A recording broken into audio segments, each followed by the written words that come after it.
ಆ ಕೃಷ್ಣ ಶಿಲೆ ದೊರೆತಿರುವಂತಹ ಸ್ಥಳ ಇದೀಗ ಪುಣ್ಯ ಭೂಮಿಯಾಗಿ ಮಾರ್ಪಡ್ತಾ ಇದ್ದು ಅದು ಕೂಡ ಮುಂದಿನ ದಿನಗಳಲ್ಲಿ ಒಂದು ಪೂಜಾ ಸ್ಥಳವಾಗಿ ಪೂಜಿಸಲ್ಪಡುವಂತಹ ಸಾಧ್ಯತೆ ಈಗ ಹೆಚ್ಚಾಗಿ ಕಂಡು ಬರ್ತಾ ಇದೆ. ಇದೇ ಒಂದು ಕಾರಣದಿಂದ ಅಲ್ಲಿ ರಾಮಲಲ್ಲನ ವಿಗ್ರಹ ಪ್ರತಿಷ್ಠಾಪನೆ ಆಗ್ತಾ ಇದ್ರೆ ಈತ ಶಿಲೆ ದೊರೆತಂತ ಸ್ಥಳದಲ್ಲಿ ಕೂಡ ಭೂಮಿ ಪೂಜೆ ಕೂಡ ನೆರವೇರಿಸೋದಕ್ಕೆ ಈಗ ಮುಂದಾಗಿದ್ದಾರೆ. ಚಾಮುಂಡೇಶ್ವರಿ ಕ್ಷೇತ್ರದ ಶಾಸಕರಾಗಿರುವಂತಹ ಜಿ.ಟಿ. ದೇವೇಗೌಡ ಅವರು ಕೂಡ ಅಲ್ಲಿ ಒಂದು ಪೂಜಾ ಕೈಂಕರ್ಯಗಳನ್ನ ನೆರವೇರಿಸೋದಕ್ಕೆ ಈಗ ಕ್ರಮವನ್ನು ಕೈಗೊಂಡಿದ್ದಾರೆ. ಈ ಕುರಿತು ಜಿ.ಟಿ. ದೇವೇಗೌಡ ಹೇಳ್ತಾರೆ ಕೇಳೋಣ.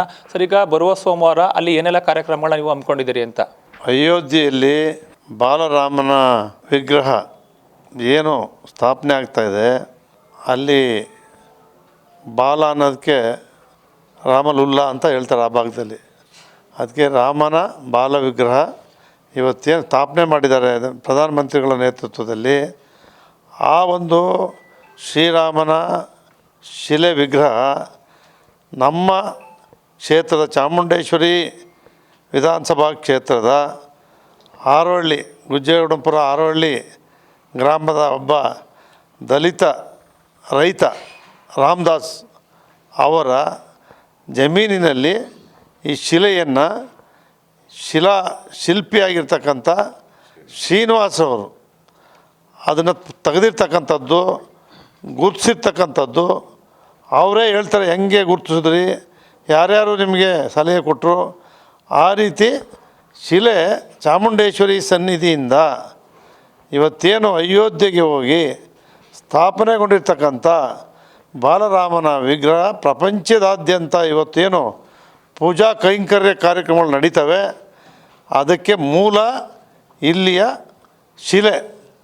ಆ ಶಿಲೆ ಸಿಕ್ಕಿರ್ತಕ್ಕಂಥ ಹುಟ್ಟಿರ್ತಕ್ಕಂಥ ಜಾಗದಲ್ಲಿ ಆ ಭೂಮಿ ಪೂಜೆಯನ್ನು ನಾವು 22ನೇ ತಾರೀಕು ಬೆಳಗಿನ ಜಾವ 6 ಗಂಟೆಗೆ ಪೂಜಾ ಕೈಂಕರ್ಯ ಕಾರ್ಯಕ್ರಮವನ್ನು ಆಯೋಜನೆ ಮಾಡಿದ್ದೇನೆ.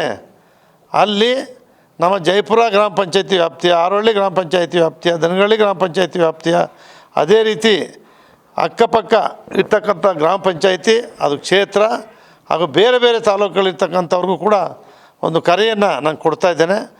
ಆವತ್ತು ಅಯೋಧ್ಯೆಗೆ ಹೋಗಲಿಕ್ಕೆ ನಮ್ಗೆ ಯಾರಿಗೂ ಸಾಧ್ಯ ಇಲ್ಲ. ಆದ್ದರಿಂದ ಮೂಲ ಅಯೋಧ್ಯೆಯಲ್ಲಿ ಬಾಲಶ್ರೀರಾಮನ ವಿಗ್ರಹ ಪ್ರತಿಷ್ಠೆ ಏನಾಗಿದೆ ಇಲ್ಲಿಂದಲೇ ಆಗಿರೋದು.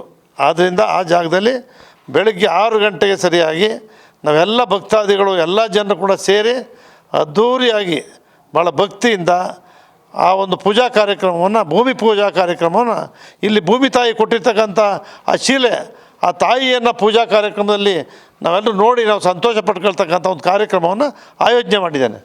ಮುಂದಿನ ದಿನಗಳಲ್ಲಿ ಆ ಸ್ಥಳವನ್ನು ಯಾವ ರೀತಿ ಅಭಿವೃದ್ಧಿ ಮಾಡಬೇಕು ಅಂದ್ಕೊಂಡಿದ್ದೀರಂತ? ಮುಂದಿನ ದಿನಗಳಲ್ಲಿ ಮೂಲ ಒಂದು ಶ್ರೀರಾಮನ ಮಂದಿರವನ್ನು ಅಲ್ಲಿ ಕಟ್ಟಬೇಕು, ಒಂದು ಪ್ರಾರ್ಥನಾ ಮಂದಿರವನ್ನು ಮಾಡಬೇಕು, ಒಂದು ದೇವಾಲಯವನ್ನು ನಿರ್ಮಾಣ ಮಾಡಬೇಕು ಅಂತಕ್ಕಂಥ ಒಂದು ಮನಸ್ಥಿತಿ ನಮಗೆಲ್ಲರೂ ಕೂಡ ಬಂದಿದೆ. ಅದನ್ನು ಮಾಡಲಿಕ್ಕೆ ನಾವೆಲ್ಲ ಒಟ್ಟಾಗಿ ಸೇರಿದ್ದೀವಿ. ಮೊದಲನೇ ದಿನ ಪೂರ್ವಭಾವಿ ಸಭೆ ಮಾಡ್ತಾಯಿದ್ದೀವಿ. 22ಕ್ಕೆ ಅಲ್ಲಿ ಎಲ್ಲ ಜನರು ಕೂಡ ಸೇರ್ತಾರೆ, ಅಲ್ಲಿ ನಾವು ತೀರ್ಮಾನ ಮಾಡ್ತೀವಿ. ಇದಿಷ್ಟು ಶಾಸಕ ಜಿ.ಟಿ. ದೇವೇಗೌಡ ಅವರು ಇಂದು ರಾಮಲಲ್ಲನ ವಿಗ್ರಹ ಸಿಕ್ಕಿರುವಂಥ ಸ್ಥಳದಲ್ಲಿ ಸೋಮವಾರ ಕೈಗೊಂಡಿರುವ ವಿಗ್ರಹಕ್ಕೆ ಒಂದು ಶಿಲೆ ದೊರೆತಿರುವಂಥ ಸ್ಥಳದಲ್ಲಿ ಏನೆಲ್ಲ ಭೂಮಿ ಪೂಜೆಯನ್ನು ಹಮ್ಮಿಕೊಂಡಿರೋ ಅನ್ನೋದ ಕುರಿತು ನೀಡಿದಂಥ ಮಾಹಿತಿ. ಕ್ಯಾಮ್ರಾ ಪರ್ಸನ್ ಸತೀಶ್ ಜೊತೆ ರಂಗಸ್ವಾಮಿ, ನ್ಯೂಸ್ 1 ಕನ್ನಡ, ಮೈಸೂರು.